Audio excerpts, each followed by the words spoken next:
When most of Americans think about Juneteenth today, they think of the federal holiday.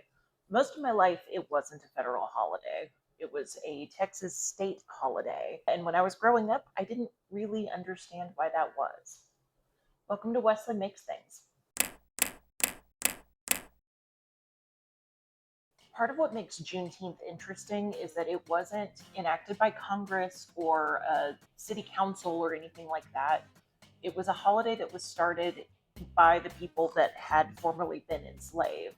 The first Juneteenth celebrations took place in Texas in 1866, just 1 year after Union forces arrived in Galveston and announced that the enslaved people there were free. Formerly enslaved Texans gathered together for prayer meetings, celebrations, food, fellowship, just general celebrations of freedom. It was sometimes called Freedom Day, Jubilee Day, Emancipation Day, but the name that stuck was Juneteenth. In 1872, a group of formerly enslaved Houstonians pooled their money together, purchased a plot of land, intending to use it for annual Juneteenth celebrations. That land became Emancipation Park in Houston.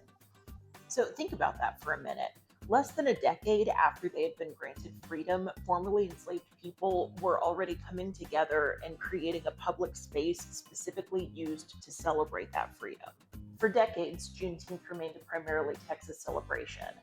Families, churches, communities celebrated it, and the holiday survived Reconstruction, Jim Crow, and the Civil Rights era because it was passed down generation to generation. Popularity of the holiday rose and fell over the years. In the 50s and 60s, a lot of it was focused on civil rights, but popularity of the holiday did see a resurgence through the 70s. In 1979, State Representative Al Edwards sponsored a bill to make June 19th a state holiday beginning in 1980. Even after Texas had made it a state holiday, most Americans still didn't know what Juneteenth was. That brings us to Miss Opal, because if Juneteenth was going to become something as big as a nationally recognized holiday, it was going to take somebody who was willing to dedicate literally decades of their life to making it happen. Now, if you're from North Texas like I am, you already know who Miss Opal is. She is technically Dr. Opal now, but she has widely always been known as Miss Opal or Miss Opal. So she was born in Marshall, Texas in 1926. She was the oldest of three children born to Maddie and Otis Flake. In early June 1939, Miss Opal, who was, I believe, 12 at the time, and her family moved to a house in Fort Worth, Texas. Now, this house is in a predominantly white neighborhood. The 19th of that month, there were, I believe the number was roughly 500 rioters who were white, came to the house, demanded the family leave, vandalized, and ultimately burned the house down. The family was able to escape before the house was destroyed. Miss Opal became an educator, and then she did that for decades. In 1977, she retires from education, and then she throws herself into a lot of community endeavors in the Fort Worth area where she lives. In 2016, at the age of 89, Miss Opal decides that, she just hasn't done enough yet, and it's really time to step up her game. And she means that literally. She basically takes a map and starts plotting. And this is the map that she came up with for 2016.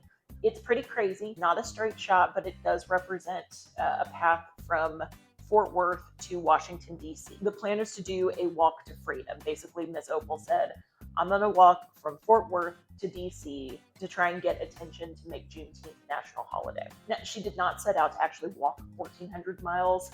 I think she said that she did walk several hundred miles in the course of this.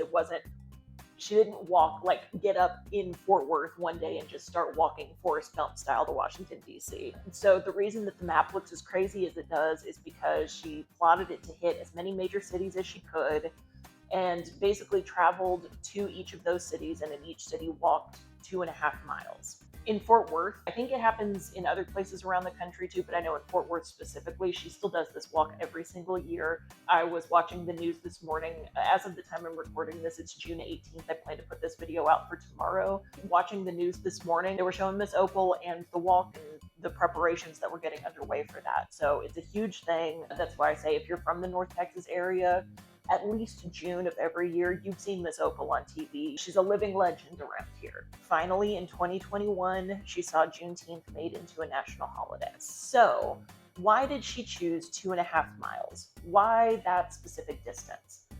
Well, it's 2.5 miles for 2.5 years. I think Juneteenth itself tells us something interesting about American history in that freedom for enslaved people did not happen all at once. It was a gradual rollout kind of a thing. Juneteenth marks June 19th, 1865, which is when troops made it to Galveston and announced that the enslaved people there were free. Most people learn a pretty simple version of this story. It is Lincoln signs the Emancipation Proclamation in 1863. Slavery ends, the war is won, hooray! But if the Emancipation Proclamation was signed in 1863, why was Texas still enslaved until 1865?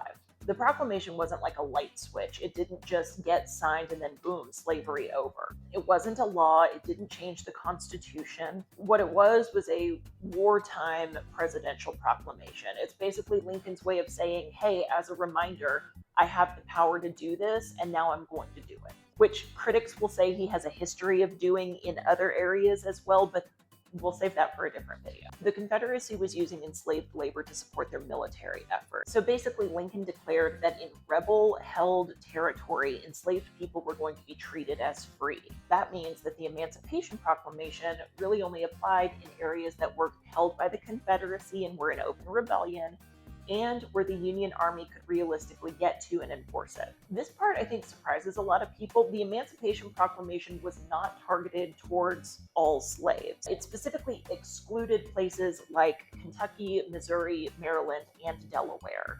These places were not Confederate states, but there was still slavery practiced in them. Because they were in the Union, this was not a document that applied to them. Even in the Confederate states, it really didn't change things right away. Lincoln did not have the power to suspend or abolish slavery all on his own, and he knew that. The claim that he was making with the proclamation was basically that he had the wartime authority to weaken the enemy by disrupting their labor force.